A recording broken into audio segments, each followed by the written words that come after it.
Well, this is a landmark day for Queen Elizabeth, who is celebrating 60 years on the throne. She is the longest-serving monarch after Queen Victoria, her great-great-grandmother, who reigned for more than 63 years.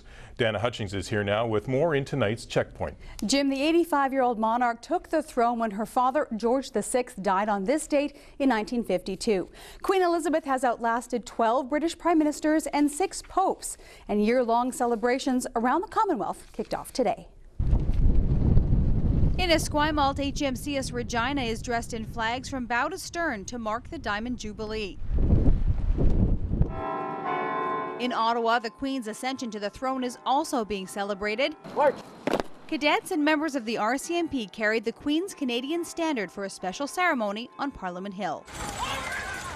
In London, a horse battery fired a 41-gun salute in what's considered the opening of this year's Jubilee celebrations.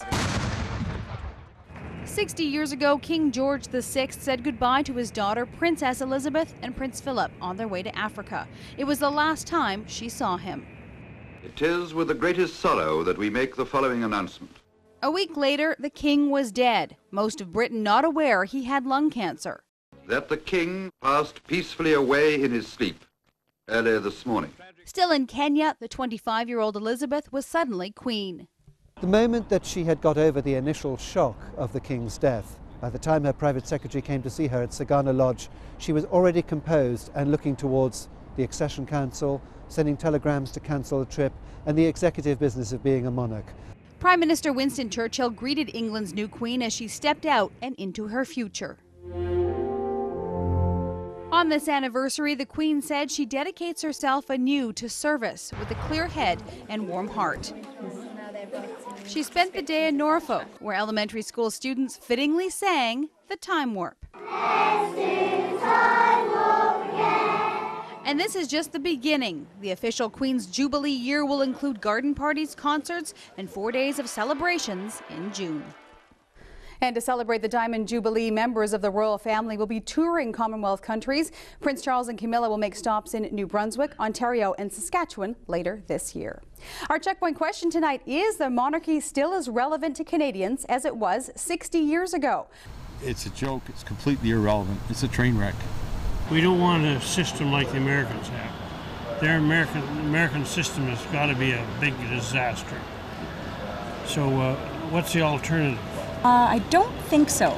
I believe in a lot of ways it should be, but I don't think that it is. I think it's not as relevant because a lot of people are not encouraging it to be so, and a lot in the school systems and things that used to be.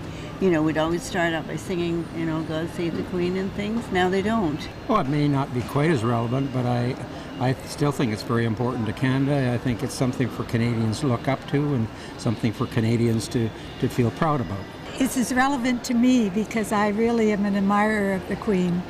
I don't think so. I don't think we need the monarchy anymore. We're living in Canada and we're not under the Queen's reign.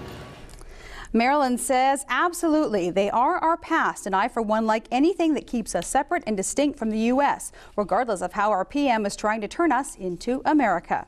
Ray says no, she has no significance for Canada, only for recent migrants from that country.